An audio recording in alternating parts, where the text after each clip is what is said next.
Jack Reynolds stared at the enormous crates sitting in his living room with a mixture of excitement and confusion. It was much larger than he had expected when he ordered a basic cleaning robot from TechServe Solutions last week. "This thing is huge," he muttered, walking around the wooden box. The delivery men had barely managed to get it through his apartment door before leaving with nothing more than a rushed signature. He ran his hand over the surface, noticing strange markings that didn't look like any shipping label he'd ever seen. Jack was a 28-year-old computer programmer who spent most of his days hunched over a keyboard in his small, cluttered apartment. His friends often joked that his home resembled a tech tornado, with cables, gadgets, and half-finished projects covering nearly every surface. After his last client commented on the mess during a video call, Jack had finally broken down and ordered what the website promised was an affordable home management solution. "Well, let's see what we've got," he said, grabbing a crowbar from his toolbox. As he worked the metal edge under the crate's lid, he noticed something odd. Tiny holes drilled into the sides of the box, almost like air vents. The company had advertised a simple cleaning robot, not something that needed to breathe. A faint humming sound came from inside, barely audible. With a loud crack, the lid finally gave way. Jack pushed it aside and peered into the crate, expecting to see a shiny metal robot. Instead, he jumped back in shock. What the? Inside was what appeared to be a woman, lying perfectly still as if asleep. But she was unlike any woman Jack had ever seen. Her skin had a pale blue tint that seemed to shimmer slightly in the light. Her hair was silver, not gray or blonde, but actually metallic silver, and fell in waves around a face that was almost, but not quite, human. Small ridges ran along her temples, and her closed eyelids had a subtle pattern that reminded Jack of circuit boards.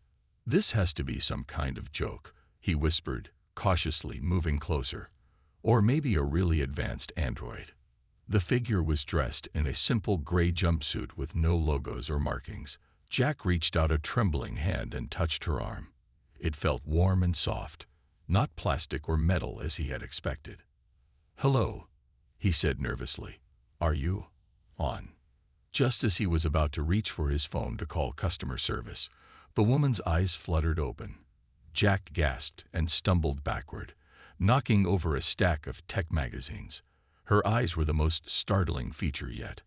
Irises that shifted colors like an aurora, swirling with blues, greens, and purples. "Transport complete. New location confirmed," she said in a voice that sounded surprisingly normal, if a bit formal. Then she sat up and looked directly at Jack.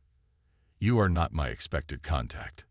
I ordered a cleaning robot," Jack stammered. "Not whatever you are." The woman tilted her head slightly, considering him. Then she gracefully stepped out of the crate and looked around the apartment. "There appears to have been an error," she said. "I am Lyra, diplomatic representative of Eldera. And you are?" Jack's mouth opened and closed several times before he could form words. Jack Reynolds. And I think I'm going to need to see a receipt." Lyra smiled, revealing teeth that seemed just a bit too perfect. "I believe, Jack Reynolds, that we have a situation neither of us expected. Your delivery system appears to have intercepted my transport pod." She walked to his window and looked out at the city. "This is Earth, correct? North American continent." Jack nodded weakly, his mind racing with questions and a growing suspicion that his life had just become much more complicated than a simple shipping error. "Then we have much to discuss," Lyra said, turning back to him with those mesmerizing eyes. "Because I am definitely not what you ordered." Jack backed away until he hit the wall, his eyes never leaving the strange blue-skinned woman standing in his living room. "You're saying you're an alien?" he asked, his voice cracking slightly. Lyra nodded. "Yes, though we prefer the term non-terrestrial beings. I am from Eldera, a planet about 70 light-years from your solar system." Jack ran his hands through his hair. "This is crazy. Aliens aren't real. You're probably just some high-tech robot with really good skin." Lyra sighed and held out her hand.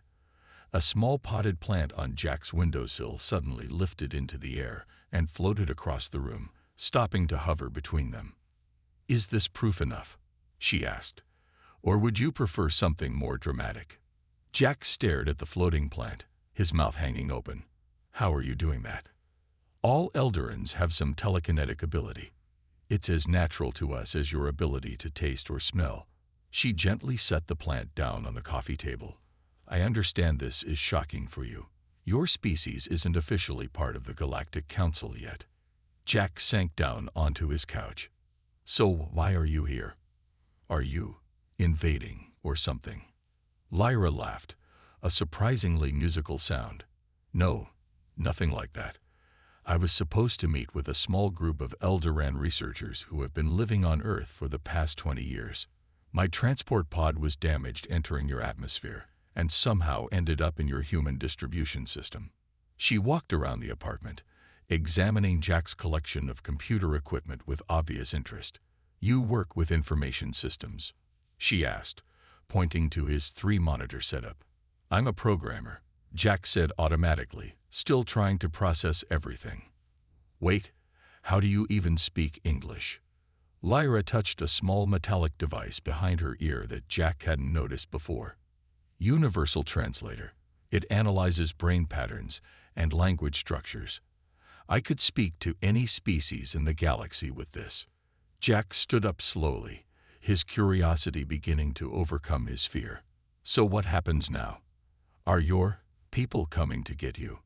"That's the problem," Lyra said, her expression turning serious. "My communication device was damaged in the crash. I need to contact my team, but I can't do it with your planet's primitive technology." She paused, looking embarrassed. "No offense." "None taken," Jack muttered. "So you're stuck here with me?" "Temporarily," Lyra said. "But I need to reach my team soon." "There are complications." Jack noticed how her eyes darted to the window. "What kind of complications?" "Not all species in the galaxy are friendly, Jack. My presence here could attract unwanted attention, both from others of my kind who don't want contact with Earth yet, and from less peaceful visitors." Jack felt a chill run down his spine. "Are you saying I could be in danger just by having you here?" Lyra turned to face him directly. "I won't lie to you. Yes, there is some risk, but I can also offer protection and knowledge in return for your help." She walked over and sat beside him on the couch. Up close, Jack could see that her skin wasn't just blue. It had subtle patterns that seemed to shift with her emotions. "I need somewhere to stay while I repair my communications array. I promise I won't be a burden. In fact," she glanced around at his messy apartment, "I notice you were expecting a cleaning device. I can certainly fulfill that function while I'm here." "You want to be my maid?" Jack asked incredulously. "I want to earn my keep," Lyra corrected, "and maintain my cover should anyone come looking. A strange blue woman might raise questions, but a new cleaning robot wouldn't." Jack thought about it for a moment. The whole situation was insane, but he couldn't deny the evidence floating right in front of his eyes. "Okay," he said finally, "you can stay. But no more floating plants when the curtains are open, deal?" Lyra smiled, her aurora eyes brightening. "Deal. Now, perhaps we should start by organizing this chaos you call a living space." Jack nodded, watching as his life took an unexpected turn into science fiction. "This definitely isn't what I ordered," he muttered. 3 days had passed since Lyra had arrived in Jack's apartment, and he was still getting used to living with an alien. He woke up to the smell of something cooking in the kitchen, but it wasn't any food he recognized. The scent was sweet and spicy at the same time, almost like cinnamon mixed with something metallic. Jack rubbed his eyes and walked into the kitchen to find Lyra standing over a pot on the stove. She was stirring a bright purple liquid that bubbled and occasionally released small sparks. "Good morning, Jack," she said cheerfully. "I hope I didn't wake you." "What is that?" he asked, keeping his distance from the strange mixture. "Nutritional supplement," Lyra explained. "My body needs certain minerals not common in Earth food." She dipped a finger into the purple liquid and put it in her mouth. Perfect. Jack watched as she poured the mixture into a glass container. The liquid hardened almost instantly, forming small blue crystals. That's what you eat. Once daily, she nodded. The rest of the time, I can eat your human food, though it provides little nutritional value for me. Jack opened his refrigerator, surprised to find it organized and stocked with fresh groceries. Did you go shopping? Yes, last night while you were sleeping. I used the delivery service on your computer. I hope you don't mind, but I took the liberty of organizing your living space as well. Jack looked around his apartment in amazement. The place was spotless. His usual mess of cables and computer parts had been neatly arranged on shelves.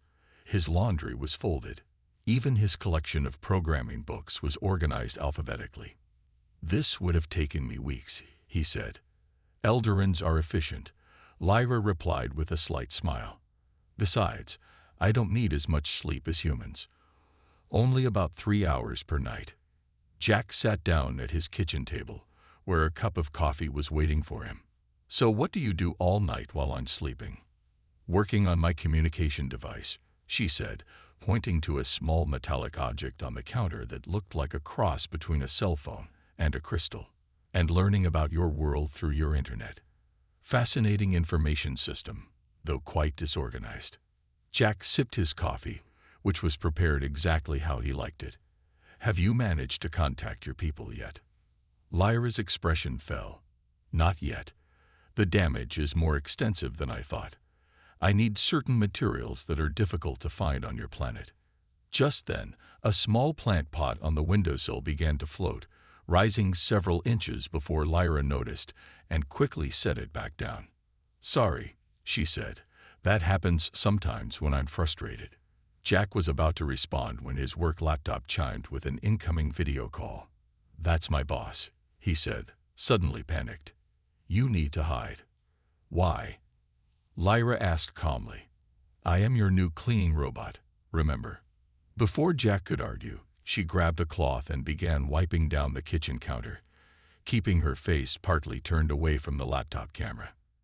Jack answered the call, trying to look normal. His boss, Dave, appeared on screen. Jack, those program updates look amazing. Whatever you're doing differently, keep it up. The client is thrilled. Thanks, Jack said nervously, aware of Lyra moving around behind him. Dave squinted at the screen. Is someone there with you? Just the new cleaning service I hired, Jack said quickly. Dave nodded. Well, it's working. Your place actually looks presentable for once. Keep up the good work. Meeting at 2. The call ended, and Jack let out a breath he didn't know he was holding. See? No problem, Lyra said, putting down the cloth, though your heart rate increased significantly during that interaction. Having an alien in my apartment makes me a little nervous, Jack admitted. Lyra sat down across from him. You're handling it remarkably well. Most humans would have reported me to your authorities by now. I thought about it, Jack said honestly. But then you organized my code files with that weird system of yours, and my productivity doubled. My boss has never been this happy with my work. Lyra's eyes swirled with purple and blue. Then we have a mutually beneficial arrangement. I help you with your work, and you help me repair my communicator. Jack nodded, realizing that having an alien roommate was turning out to be surprisingly practical, even if she did make his plants float when she was upset. Jack was walking home from the electronics store with a bag full of odd components Lyra had requested. It had been 2 weeks since the alien had arrived in his apartment, and he was finally getting used to their strange living arrangement. He'd had to visit 5 different stores to find the rare earth magnets and specialized crystals Lyra needed for her communication device. As he rounded the corner to his apartment building, Jack noticed a black van parked across the street. 2 men in dark suits sat inside, and they seemed to be watching his building. Something about their rigid posture and sunglasses made him uncomfortable. Probably nothing, he muttered to himself, but instead of using the front entrance, he ducked into the alley and took the back way in. When Jack entered his apartment, he found Lyra standing perfectly still by the window, peering through a tiny gap in the curtains. "We have a problem," she said without turning around. "The men in the van?" Jack asked, setting down his bag of electronic parts. Lyra nodded. "They've been there for 3 hours. They are using scanning equipment. I can sense the energy signatures." "Who are they?" Jack asked, feeling his heart rate quicken. "Your government, most likely. When my transport pod crashed, it would have released a burst of energy that your military satellites could detect." She turned to face him, her aurora eyes swirling with darker colors. "I should have expected this." Jack peeked through the curtains. "What do they want?" "Me," Lyra said simply. "Any advanced species that makes first contact with Earth would be very valuable to your military. My technology alone would advance your weapon systems by centuries." Jack felt a chill run down his spine. "They wouldn't hurt you, would they?" "They would study me," Lyra said. "And my people would be forced to intervene, which could lead to conflict. This is exactly what I was trying to avoid." A heavy knock on the door made both of them freeze. "Mr. Reynolds, this is Agent Mills with the Department of Special Affairs. We'd like to ask you a few questions." Jack looked at Lyra in panic. "What do we do?" "Don't open the door," she whispered, moving quickly to gather her communication device and the parts Jack had brought. "They don't have a legal right to enter without your permission." The knocking came again, louder this time. "Mr. Reynolds, we know you're in there. This is a matter of national security." Jack's phone rang. The caller ID showed an unknown number. "Should I answer it?" he asked Lyra. She nodded. "Put it on speaker, but stay quiet." Jack answered the call and hit the speaker button. "Mr. Reynolds," came the same voice from the door. "I'm standing outside your apartment. We've detected unusual energy signatures coming from your residence. We have reason to believe you're harboring an unauthorized visitor." Jack looked at Lyra, who shook her head, warning him to stay silent. "Mr. Reynolds, cooperation would be in your best interest. We're prepared to offer protection and considerable compensation for information about your guest." When Jack still didn't answer, the agent's tone hardened. "We'll be getting a warrant shortly. If you're sheltering an extraterrestrial entity, you could be charged with treason." The call ended abruptly. Jack turned to Lyra, his face pale. "Treason. I could go to prison just for helping you." Lyra placed her hand on his arm. Her touch was surprisingly warm. "I'm sorry, Jack. I never meant to put you in danger." She moved to the window and peered out again. "There are more agents surrounding the building now. We don't have much time." "What are we going to do?" Jack asked, feeling trapped. Lyra turned to him, her expression serious. "I need to tell you something I haven't shared. I'm not just a diplomatic envoy. My people are refugees. Our home system is being consumed by an aggressive empire that strips planets of resources. Earth is one of the few planets with the right conditions for our survival." Jack stared at her. "You're running from something." "Yes," she admitted. "And now we both need to run. These agents won't stop pursuing me. And after helping me, you'll be a target too." Another loud knock rattled the door. "Final warning, Mr. Reynolds." Lyra grabbed her device and the bag of parts. "I have friends hiding in the mountains 300 miles north. They have a ship that could get us to safety. But we need to leave now, Jack." Jack looked around his apartment, his comfortable, ordinary life about to disappear. "I don't really have a choice, do I?" "There's always a choice," Lyra said softly. "But sometimes, none of the options are easy." "Get down," Lyra whispered sharply, pulling Jack below the dashboard of his old sedan. A police car cruised slowly past them in the small gas station where they had stopped to refuel. It was their third day on the run, and Jack still couldn't believe how quickly his life had changed. One minute he was a normal programmer with an alien roommate, and the next he was a fugitive fleeing from government agents. "Do you think they recognized the car?" Jack asked when the police were gone. Lyra sat up cautiously. "I don't believe so. But we should change vehicles soon. They'll be tracking yours by now. Jack nodded and started the engine. They had escaped his apartment just minutes before the agents broke down his door. Lyra had used her telekinetic powers to lower them from his window to the alley below, and they had driven off in Jack's car while the agents were still searching the building. "Tell me more about these friends we're going to meet," Jack said as they drove back onto the highway, heading north toward the mountains. Lyra's fingers worked steadily on her communication device, connecting wires to the new components Jack had bought. "They're a research team from Eldera. They've been on Earth for 20 years, studying human society from a distance. And they have a ship. Why haven't they gone home?" "Their mission is long-term," Lyra explained. "Elderans live much longer than humans. 20 years is a short assignment for us." Jack glanced at her. "How old are you exactly?" Lyra smiled. "In your years, 142. "You're kidding." Jack almost swerved off the road. "You look like you're in your 20s. "Different biology," she said with a shrug. "We age very slowly after reaching maturity." They drove in silence for a while, each lost in their own thoughts. The landscape changed from cities to small towns, and finally to the pine forests that covered the mountains ahead. "There's something I don't understand," Jack said finally. "Why are you so interested in Earth? There must be other planets out there." Lyra put down her device and looked out at the passing trees. "Humans are unique in our experience. Your species is remarkably adaptable and creative. Despite your technological limitations, you've created art, music, and literature that rival any in the galaxy." She turned to face him. "And you're survivors. Your planet has faced countless natural disasters, and yet you persevere. My people believe humans will one day be important allies against the empire that threatens us." Jack felt a strange pride at her words.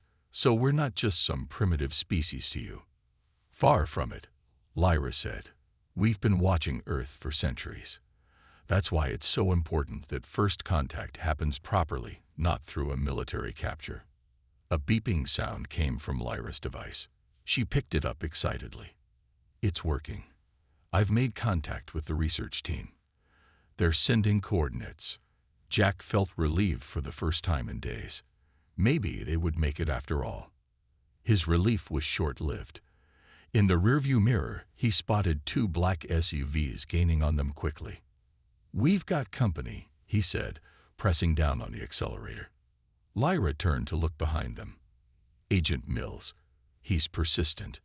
How did they find us?" Jack asked, swerving around a slower vehicle. "The parts we bought for my communicator.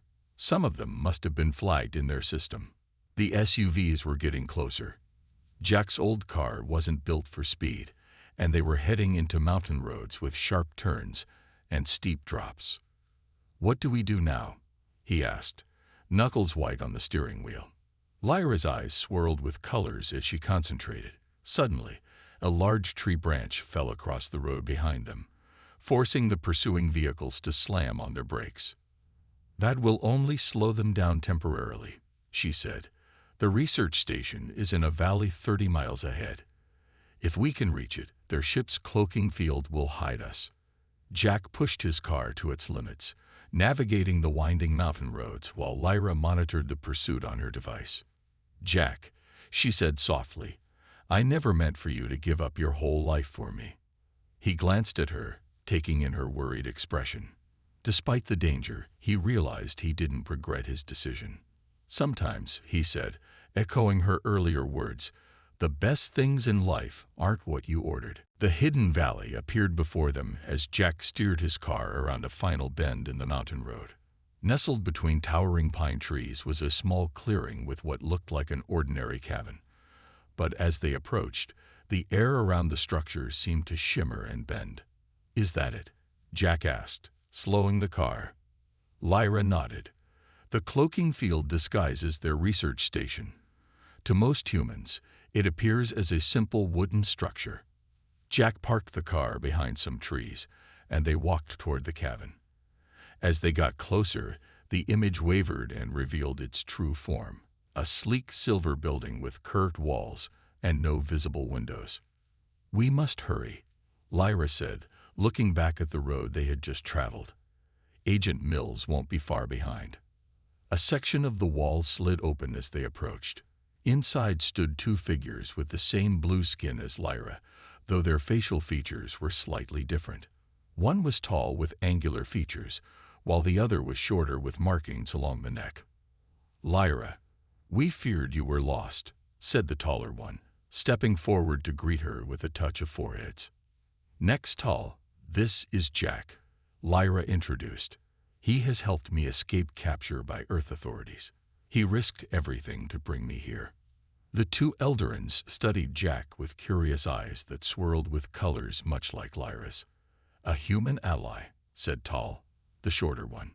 "Interesting. Come inside quickly."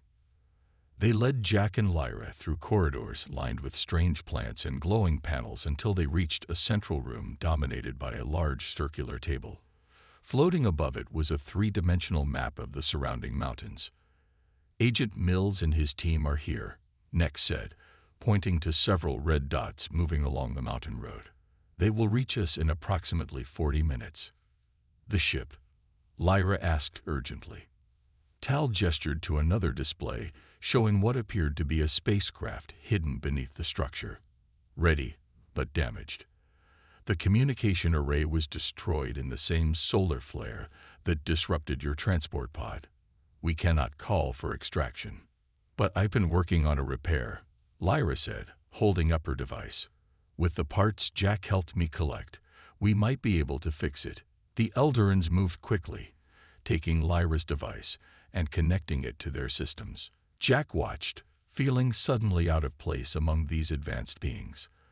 For the first time since their escape began, he had a moment to truly think about what had happened to his life. His apartment was probably being torn apart by government agents. His job was certainly gone. He was now considered a criminal, possibly even a traitor, all because a blue-skinned alien had been delivered to his home by mistake. "Jack," Lyra's voice broke into his thoughts. "Are you all right?" "Just thinking about how crazy this all is," he said with a weak smile. "A month ago, my biggest worry was meeting work deadlines." Lyra's expression turned serious. "I need to tell you something important. The ship can only carry 4 passengers. Once the communication array is fixed, we can signal for a larger rescue vessel, but it would take months to arrive." "So you're leaving," Jack said, feeling a strange heaviness in his chest at the thought.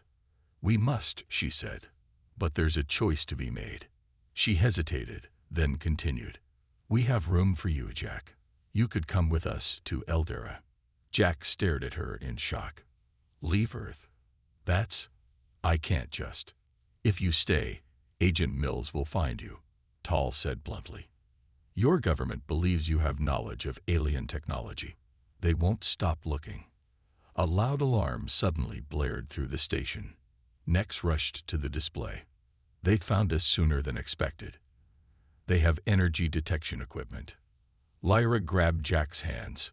"We don't have much time. The choice is yours, but it must be made now. Stay and face your government, or come with me to the stars." Jack looked into her swirling eyes, remembering the strange journey that had brought them to this moment. An accidental delivery, a cleaning robot that turned out to be something far more extraordinary. Outside, they could hear the sound of vehicles approaching and men shouting orders. "Jack," Lyra said softly, "what do you choose?" The ship hummed with energy as it rose silently through Earth's atmosphere. Jack pressed his hand against the transparent viewing panel, watching his home planet grow smaller below them. The blue oceans and swirling white clouds looked like a marble he might have played with as a child.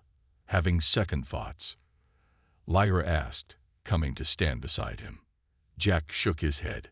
"Just saying goodbye. It's strange. I never thought I'd leave Earth, but now that I am, it feels almost right." His decision had come in a moment of clarity as Agent Mills and his team surrounded the research station. While Nex and Tal prepared the ship for emergency departure, Jack had helped Lyra finish repairing the communication array. They had worked together perfectly, anticipating each other's needs without speaking, just as they had done in his apartment during those strange, wonderful days. The first human to visit another star system, Nex said, joining them at the viewing panel. You will be remembered in Eldoran history. Jack laughed. All because of a shipping error. A robot maid that turned out to be an alien girl. The escape had been narrow. As government agents breached the outer doors of the research station, the ship had launched through a hidden bay beneath the structure. Agent Mills had actually made eye contact with Jack through the ship's viewing panel in the final seconds before they accelerated beyond sight. Your planet grows distant, Tal observed from the ship's control console. We have cleared the lunar orbit, preparing for light jump. Jack turned to Lyra. Will I ever see Earth again? Perhaps, she said, her aurora eyes soft with understanding. Once we reach Eldera, we will join with the resistance against the Empire. If we succeed, relations with Earth could be established openly. And if we don't succeed? Lyra touched his arm gently. Then at least we tried. That's what humans do best, isn't it? Try against impossible odds. Jack smiled, remembering their frantic escape across the country, the unlikely friendship that had formed between them, and the moment he realized he couldn't bear to watch her leave without him. I have something for you, Lyra said, pulling a small device from her pocket.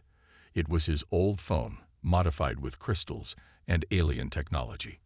I saved your pictures and music. A small piece of Earth to keep with you. Jack took it, touched by her thoughtfulness. Thank you. Though I'm more interested in seeing what's ahead than looking back. The ship's lights dimmed as Tal announced. Light jump in 30 seconds. Secure yourselves. Jack and Lyra took seats in curved chairs that molded to their bodies. Straps automatically formed around them, providing safety without restraint. What is Eldera like? Jack asked as the ship's engine tone deepened. Beautiful, Lyra said, her eyes brightening. Cities built within forests rather than replacing them. Oceans with creatures that sing to the moons. And libraries of knowledge from 1,000 worlds. 10 seconds to light jump, Tal announced. Jack took a deep breath, preparing for his first faster-than-light travel. He reached out and found Lyra's hand, their fingers intertwining. 5 human digits with 6 Eldoran ones. You know, he said as the stars outside began to stretch into lines of light. When I ordered that cleaning robot, the website promised it would change my life completely. Are you saying they delivered on their promise? Lyra asked with a smile. The ship shuddered, and the universe outside transformed into streaks of brilliant color. They underpromised, Jack replied, squeezing her hand as they leaped toward the stars. This isn't what I ordered. It's infinitely better. The ship vanished into the light jump, carrying Earth's first interstellar traveler toward his new home. Behind them, Agent Mills stood in the empty research station, holding a single silver hair and staring at the sky, wondering if humanity's first official contact with alien life had just slipped through his fingers. And in the vastness between stars, Jack and Lyra began the next chapter of a story that started with a simple delivery mistake.